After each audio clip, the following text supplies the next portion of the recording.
అయోధ్యలో రామ మందిరం ప్రతిష్ఠింపబడబోతున్న శుభముహూర్తం ఇది ఇక్కడ.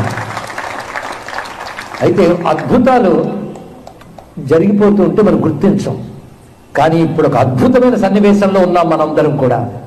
కొన్ని తరాలు ఎదురు చూసినా వాళ్ళకు దొరకని అదృష్టం ఈ తరంలో ఉన్న మనకు దొరికిందనమాట. ఈనాటి కాలం వాళ్ళకి దొరికింది.